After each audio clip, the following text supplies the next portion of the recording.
Stories of Journey to the West, Chapter 64.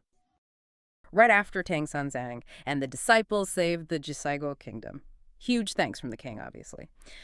But what really jumps out, I think, is how the monk is just so focused. He turns down all the gold, the jade, all the valuables. Instead, he asks for, well, practical stuff.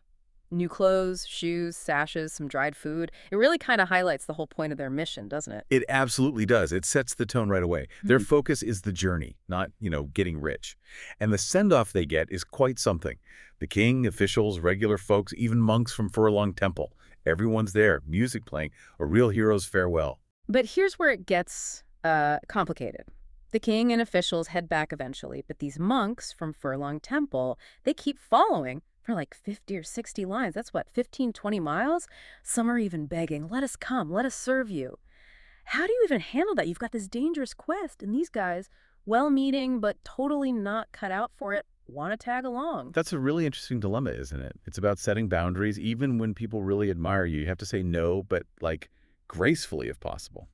Well, Wukong's method isn't exactly graceful, more like effective. He yanks out maybe 30 or 40 hairs, blows that immortal, that divine energy, and turns them into these roaring tigers blocking the path. Whoa, okay, that's one way to do it. Yeah, gets the message across pretty clearly, right? The monks freak out, run back, saying, oh, I guess it wasn't our fate. It's quite an exit strategy. A bit theatrical, maybe. Definitely theatrical, but it worked.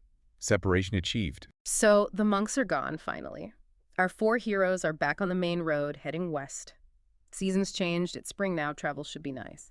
But then they see it, this long ridge. And it's not just any ridge. The description is really vivid. It sounds almost beautiful, but totally menacing at the same time.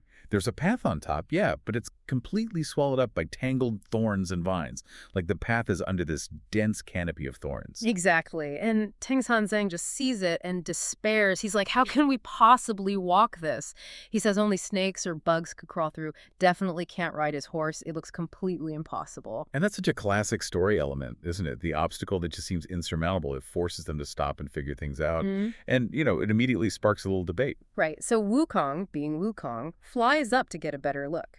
And his description, it's surprisingly poetic, actually. He sees it spanning earth and sky, misty and rainy. He talks about soft grass, a green canopy, densely packed new leaves, intertwining and fragrant, stretching out like a vast green cloud. It sounds quite beautiful in a way. It does. He mentions pines, cypresses, bamboos, willows, all tangled up with vines. But then he ends with this kind of sigh, like, who doesn't encounter thorns in life? But seriously, why are the thorns this long out here in the West? And the scale. That's the kicker. Yeah. He estimates it's 1,000 lice long. 1,000 lice. Yeah, roughly 300 to 350 miles. Just imagine a wall of thorns stretching for hundreds of miles. It's a pretty potent metaphor for the kind of overwhelming challenges you face on a big spiritual journey, right? 300 miles. Wow. No wonder Sanzang was stunned. So, okay, how do you even start dealing with that?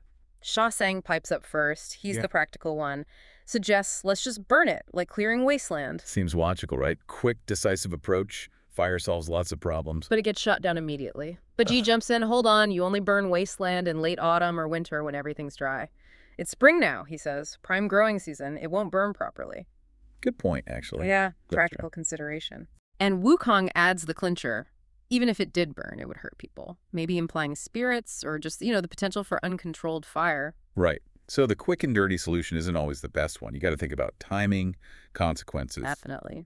But luckily, Baji has another idea. And this one's, it's pure Baji. Oh, okay. He's not just the voice of reason this time. Nope. He uses his magic, grows himself up to 20 zhang tall, that's like 60 feet, and his rake grows to 30 zhang long, nearly 90 feet. Whoa, okay, that's impressive. Right, and then he just starts swinging this enormous rake, clearing the thorns left and right, basically mowing a path, tells the Tang monk, come on, follow me. It's such a great image. Using his unique, slightly absurd power to solve a very specific problem. It really shows the strength of the team, doesn't it? Wukong scouts, Sha Sang offers a solution, even if flawed. Baji comes through with this incredible specialized skill. They each bring something different. Totally. So they travel like this, with Baji clearing the way. for about 100 lees in a day. Pretty good progress. Eventually, they reach this open spot with a stone tablet. It says Jingjoiling, Thorn Ridge. And then smaller text. Thorns climb for 800 lees. Since ancient times, few have walked this path. 800 levies.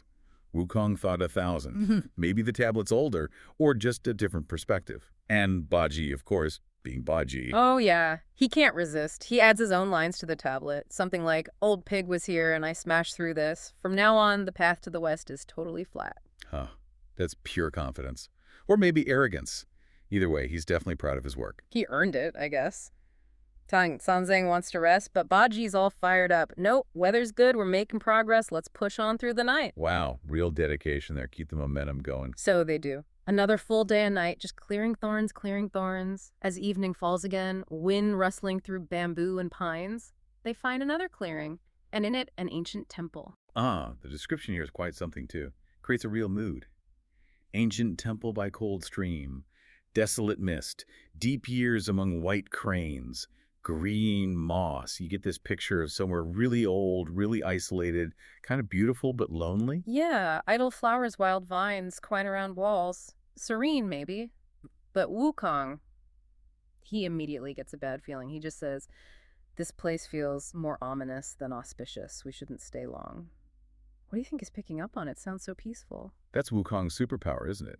His intuition. It's probably not something visible, maybe an energy, a spiritual scent of danger that only he can detect after fighting so many demons. He trusts his gut over the scenery. Makes sense, but Sha Sang, Mr. Practical again, he kind of dismisses it. "Come on, it's desolate out here. No people, no monsters nearby. What's to worry about?" Right, the classic setup. One person senses danger, the other sees logic. Grounded versus supernatural awareness. And right then, whoosh, a gust of cold wind. And this old man pops out from behind the temple door, horn cap, plain clothes, carrying a staff. Looks kind of normal, maybe. But he's not alone. Following him is this ghost attendant. Blue face, fangs, red beard, naked, carrying a plate of steamed buns on his head. Okay, wait. A fanged ghost serving snacks? That's unsettling, is putting it mildly. Totally bizarre. And the old man kneels down, says he's the local earth spirit for Thorn Ridge, offers them the buns, saying, "Look, there are no houses for 800 lem, you must be hungry." It sounds nice, right? Hospitality in the middle of nowhere. But that ghost? And the whole vibe. It's textbook deception. Playing on their need, they are tired and hungry, offering comfort. But the details are all wrong. The ghost, the sudden appearance, huge red flags, like you said. Massive red flags. And Baji naturally is like, "Ooh, food," and reaches for a bun. But Wukong, who's obviously been watching like a hawk, yells, "Stop, this guy's no good," shouts something like, "What kind of earth spirit are you trying to trick me?" And bam, swings his staff, no hesitation. And that's the key, right? Wukong's instant recognition. He doesn't need proof. Doesn't need to taste the poison bun, basically. He sees the illusion. It's a great lesson in trusting that instinct when something feels fundamentally wrong, no matter how nice it looks on the surface. Absolutely. And the second Wukong attacks, poof. The old man turns into a gust of wind and just sweeps Tang Sanzang away with him. Gone. In a flash. Wow. Yeah. The disciples are left standing there, frantic, can't find any trace of their master. After all that effort, battling hundreds of miles of thorns, they get taken down by a fake earth spirit offering snacks. So Sanzang gets, well, abducted still feels kind of right, even if it's polite abduction. Yeah, a gentle abduction, perhaps. He's swept off by this old man and the ghost attendants. 1 minute, it's the hard road. The next, he's being gently placed before this smoke-hazed stone house. The atmosphere shift must have been incredible. Totally. From grit to serenity. It's called a clear, immortal realm, where smoke and clouds lazily drift. Moonlight shines on window screens. Quite the change of scenery. It really is. And this abductor, he introduces himself.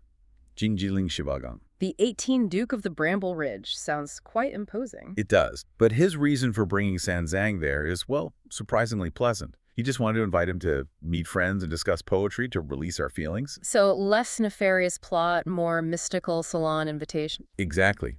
It adds this layer of almost whimsical charm to the monk's otherwise very serious mission. Okay, so the scene is set. The moon gets brighter, and 3 more elderly figures show up. The rest of the party arrives. Guzigong, the solitary straight duke, he's got this frosty demeanor, but also elegance. Right. And then Ling Kongzi, the soaring immortal. Distinctive green hair on that one. Yeah, memorable detail. And finally, Fuin Su, the cloud-sweeping elder. Described as having a humble, dark complexion and a gentle way about him, they all sound so distinct, almost symbolic. Well, Sanzang himself is wondering. He thinks, could these be the famous four hoary ones from the Han Dynasty? You know, legendary recluses. Okay. Makes sense you'd think that. But no, he finds out they're actually the four virtuous ones of the deep mountains. And here's the real kicker. Go on. They're not human elders. They're ancient tree spirits. Wow, okay. Tree spirits. That changes things. Completely. Their incredibly long lives are literally rooted in nature.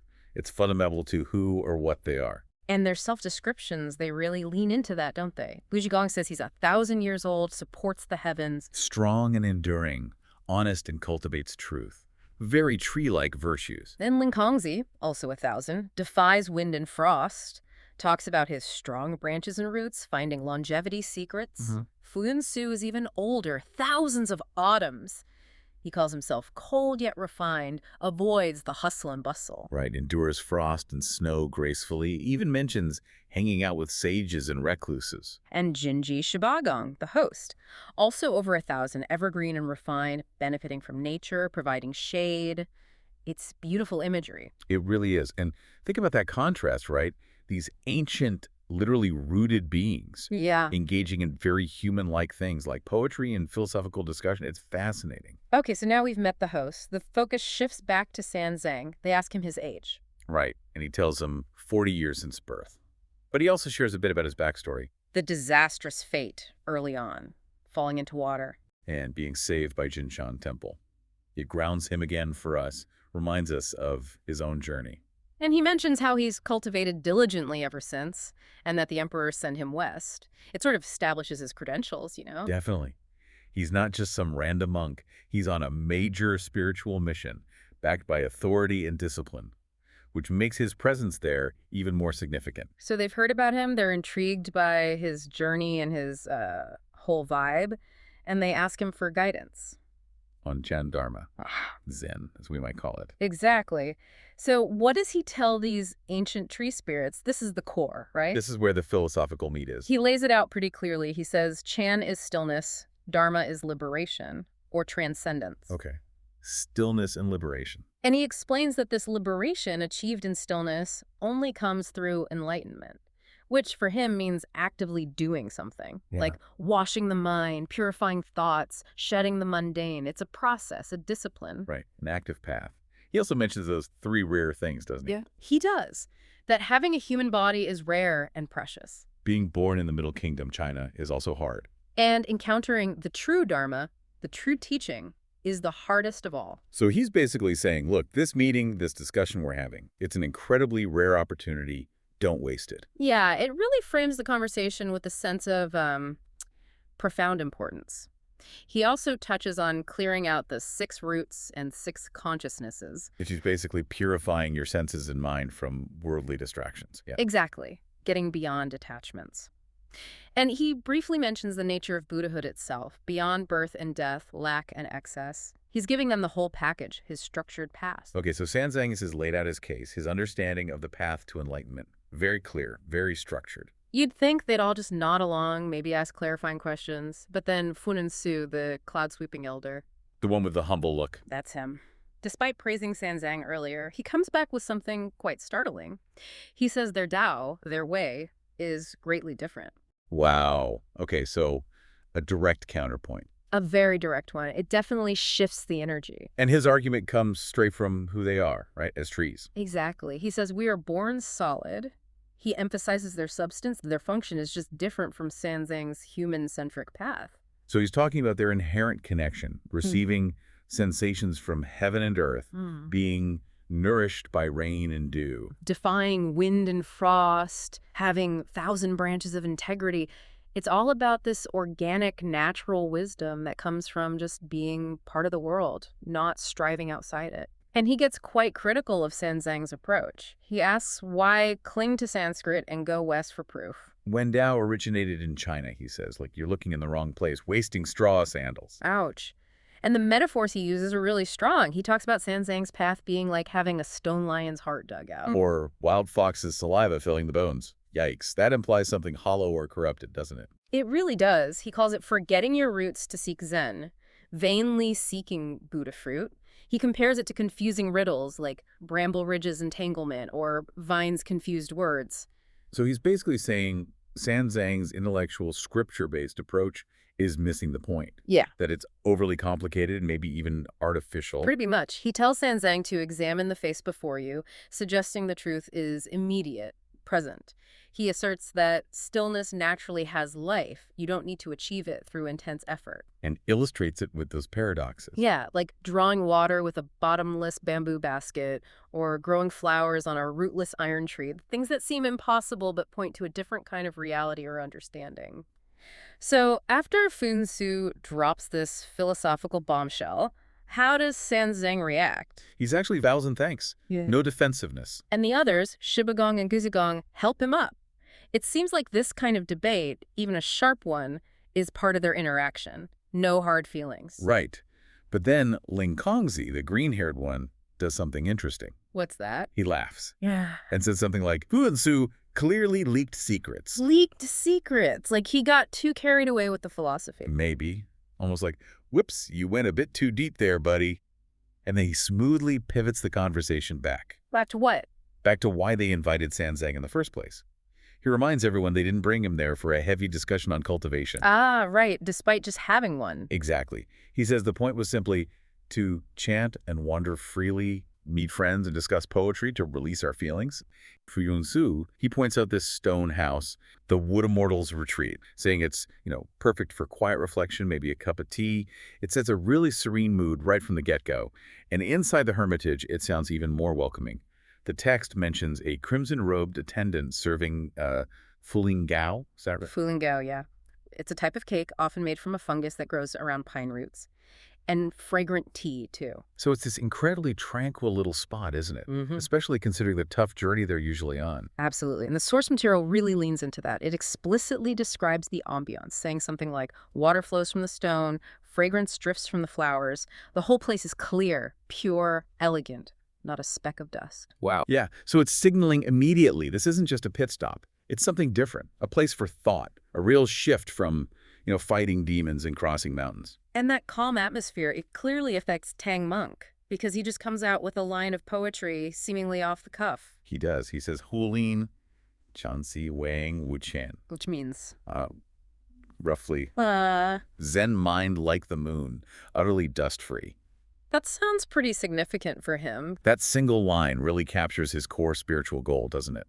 Achieving that pure, untainted mind like clear moonlight. It's a beautiful, concise little window into his inner state. And the reaction. Well, what's amazing is how the four elders who are there, Jinji Lao, Shibagong, strong not old man, Guzi Gong, the lonely straight lord, Ling Kongzi, empty sky master, and that Fuyun Su, the cloud-sweeping elder, they instantly get it. They pick up on the poetic vibe? Immediately.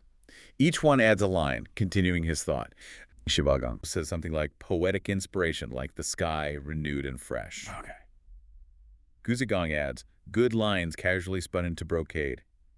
Ling Kongzi follows with, fine writing not stained, precious treasures. And Fuyun Su finishes it off, 6 dynasties' splendor washed away, the 4 beginnings re-edited, dividing the elegant and the eulogies.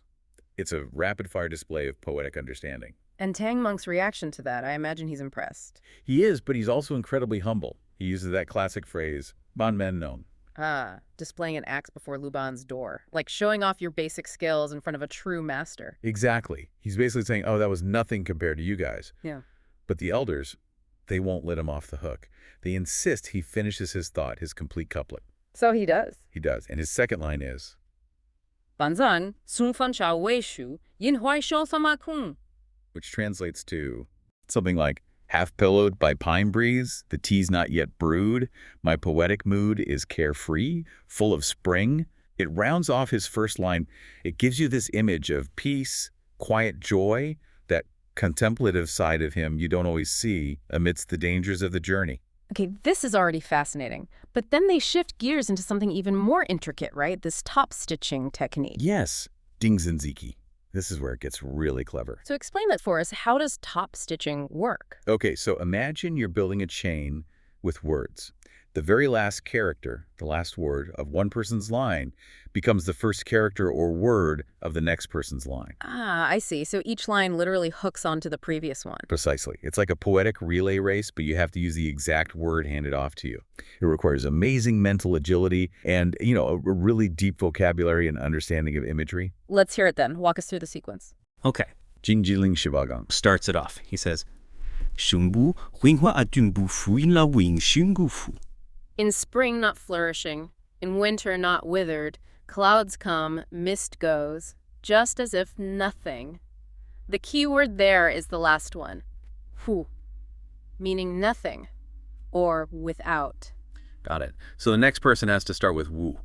Exactly. Ling Kongzi picks it up. 주변에는 폼이야 윈 오책슬라야 보시 준비다오? Without wind, swaying shadows, guests gladly appreciate the fortune and longevity picture. Ending on fu, meaning picture. Okay, following so far, picture. So Fuyun Su takes Dingu. So Fuyun Su takes fu. 두시 신잔제린 퀸룽 난고메슨 fu.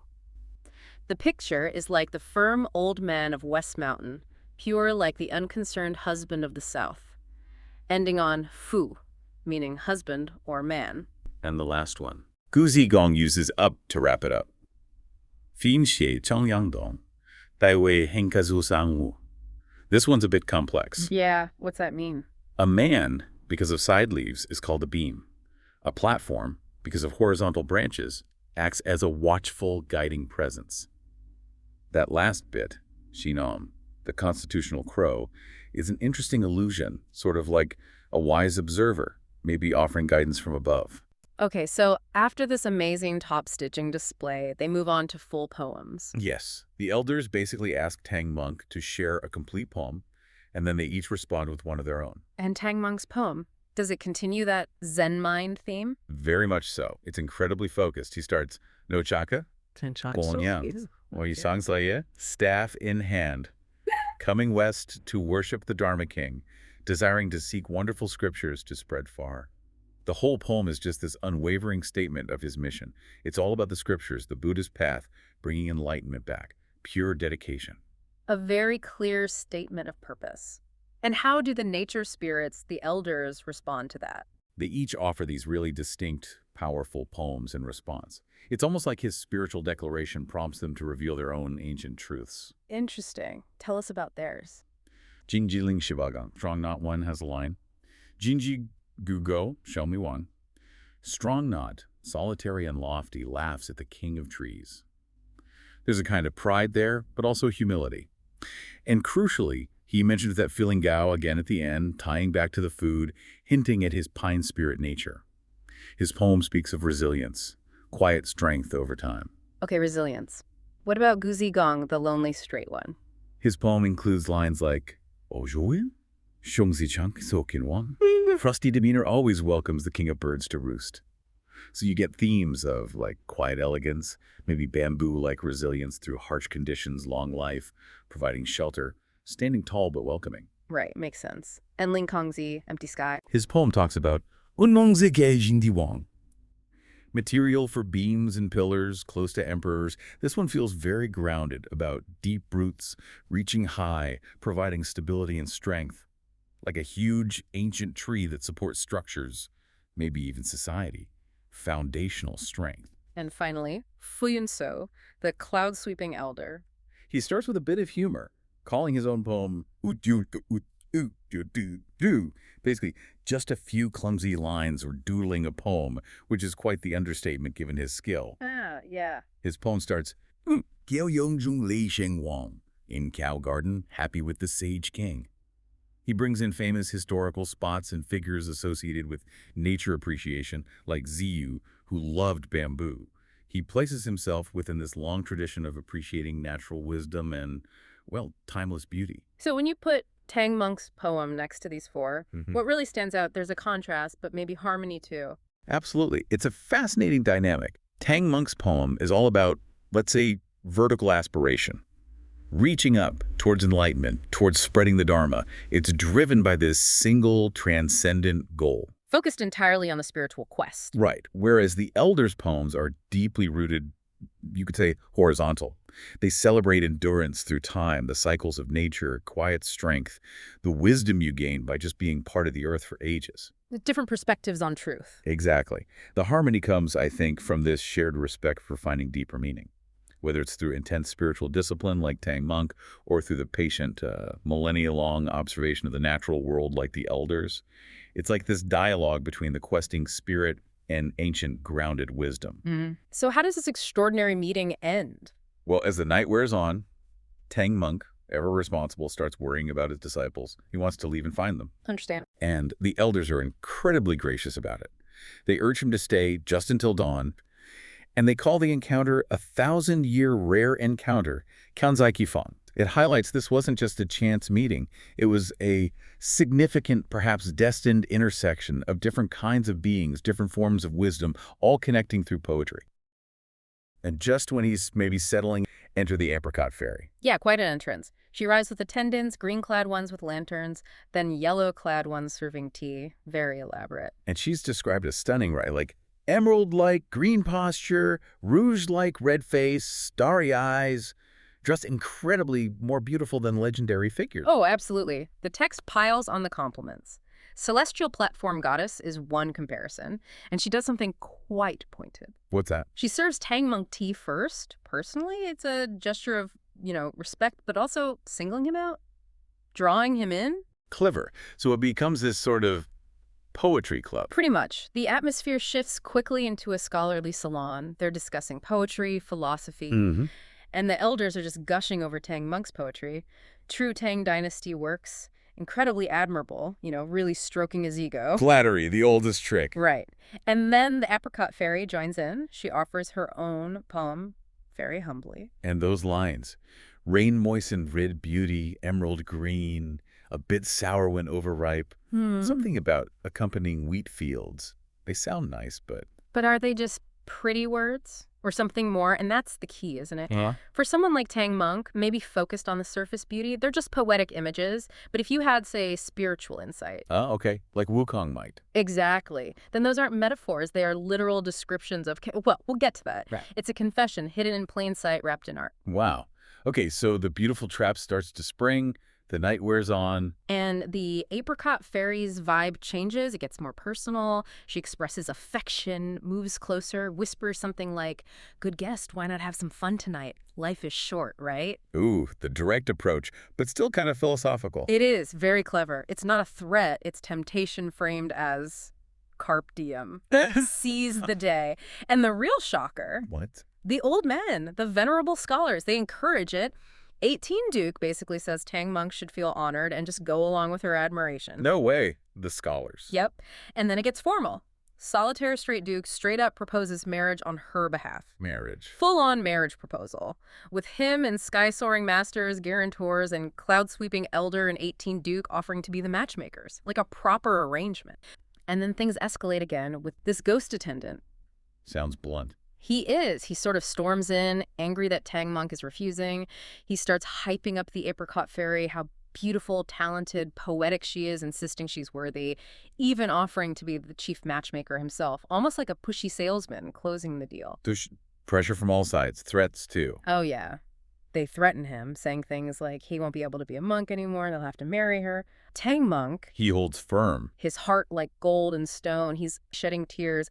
The apricot fairy tries one last gentle approach, offering a silk handkerchief, inviting him to lean on jade and embrace fragrance, basically. Come on, let's have fun. But he's not having it. He shouts, tries to run, but they physically hold him, arguing, struggling. This goes on literally until dawn. This is relentless. Until dawn breaks, and guess who shows up? The disciples. Wukong, Pigsy, Sandy. You got it. They've been searching all night through this area called the Thorny Ridge. They hear Tang Monk finally cry out. Yeah. And does he break free then? He does. He calls for rescue, and bam, instantly, the elders, the ghost messenger, the fairy, the attendants, poof, vanished, gone. Just like that. Wow. Yeah. So Tang Monk, obviously shaken, tells his disciples everything. He gives them the names, the titles, Jingjiling Shivagang, Guzi Gong, the lonely straight lord, Linkong Zi, empty sky master, and that Fuyun Su, the cloud-sweeping elder, etc., and the apricot fairy. And he names the place the Wood Immortals Retreat. Wood Immortals Retreat? Okay, that's a clue. A massive clue. Yeah. Because this is where Wukong lays it all bare. What does he see? He reveals their true identities. And it's shocking. They aren't just spirits, they're tree spirits. Right. Specific ones. Like, actual trees. Actual trees.荆棘岭悟能, he's a pine tree. Guzi Gong, the lonely straight lord. A cypress. Linkong Zi, empty sky master, is a juniper. And that Fuyun Su, the cloud-sweeping elder. Bamboo. Whoa. Okay, keep going. The naked ghost messenger is a maple tree? And the apricot fairy? Oh, she's an apricot tree. Yeah, makes sense. And the attendants. Osmanthus and winter sweet trees. The whole elegant gathering, it was a bunch of sentient trees. Mind blown. Okay, so knowing that, knowing they were trees, Yeah. that poetry, the descriptions, it changes everything, doesn't it? Completely redefines it. Remember the apricot fairies poem? Yeah. Rain moistened red beauty, that's a ripe apricot, emerald green. Leaves, her posture, a bit sour when overripe. Literally, the taste of the fruit. Accompanies wheat fields annually when falling. That's her fruit dropping during harvest time. It wasn't metaphorical, it was a literal description of her true nature as an apricot tree. That is incredibly clever writing, embedding the truth right there in the deception. It really is. The whole scholarly salon was just trees performing, trying to trap him with charm and wit. So how does this end? The disciples have arrived, the truth is out. It ends pretty brutally, actually. Pigsy doesn't hesitate. He takes his rake. Oh boy. And he just savages the trees associated with the main temptress, the apricot, the maple, the ghost messenger, the osmanthus, and winter sweet attendants. The description is graphic. Blood flowed freely from their roots. Yikes. Tree blood. And Tang Monk, being compassionate, tries to stop him. He argues, they didn't actually hurt me. Yeah, I can see him saying that.